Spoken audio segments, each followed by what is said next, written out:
की बुद्धि और समस्या को भांप लेने की कला के कारण बादशाह उन्हें खूब पसंद करते थे। इसी कारण से दूसरे लोग बीरबल से उतना ही जलते थे। इन जलने वालों में से एक अकबर का साला भी था। वो हमेशा से ही बीरबल को मिला हुआ खास स्थान लेना चाहता था। बादशाह जानते थे कि बीरबल जैसा कोई और नहीं हो सकता है। वो अपने साले को भी ये बात समझाने की कोशिश करते थे, लेकिन उनका साला हमेशा कहता था कि वो काफ़ी बुद्धिमान है। इन सब बातों के कारण एक बार बादशाह के मन में हुआ कि अब ये ऐसा नहीं मानेगा, इसे कुछ कार्य देकर ही समझाना पड़ेगा। तभी अकबर ने अपने साले से कहा कि तुम अपने दिमाग और सूझबूझ से इस कोयले की बोरी को सबसे ज़्यादा लालची सेठ दमड़ी लाल को बेच कर आओ। अगर तुमने ऐसा कर दिया तो मैं तुम्हें तुरंत बीरबल की जगह दे दूंगा। यह बात सुनकर अकबर का साला हैरान हुआ, लेकिन उसे बीरबल की जगह चाहिए थी। इसी सोच के साथ वो कोयले की बोरी को लेकर सेठ के पास पहुंच गया। सेठ ऐसे ही किसी भी बातों में आने वाला नहीं था, इसलिए उसने उसे खरीदने से मना कर दिया। अब अपना उदास चेहरा लेकर अकबर का साला महल लौट आया। उसने कहा कि मैं इसे नहीं बेच पाया हूँ।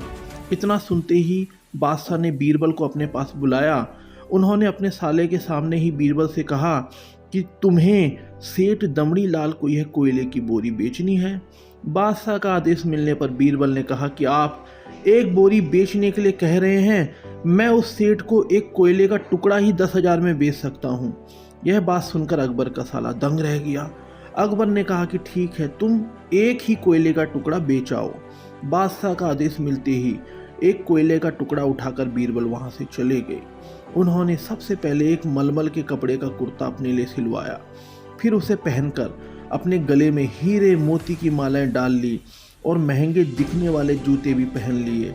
इतना सब करने के बाद बीरबल ने उस कोयले के टुकड़े को सुरमा यानी काजल की तरह बारीक पीसकर एक कांच के डिब्बे में डलवा दिया। इसी भेष में वो महल के मेहमान घर में आ गए।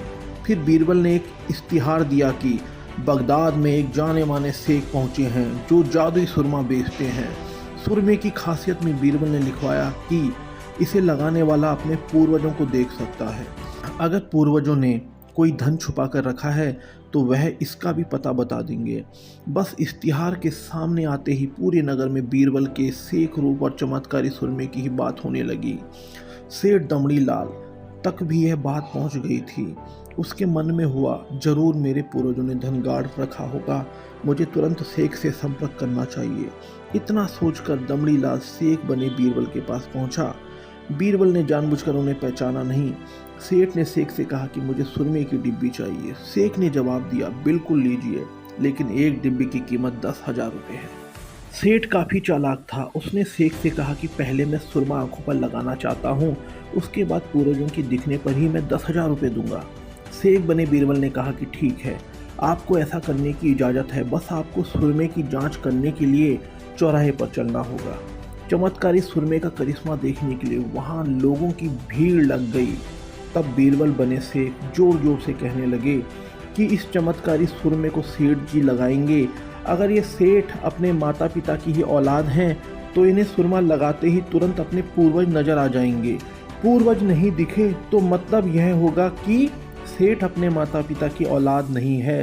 असली औलादों को ही यह सुरमा लगाने पर अपने पूर्वज नजर आते हैं।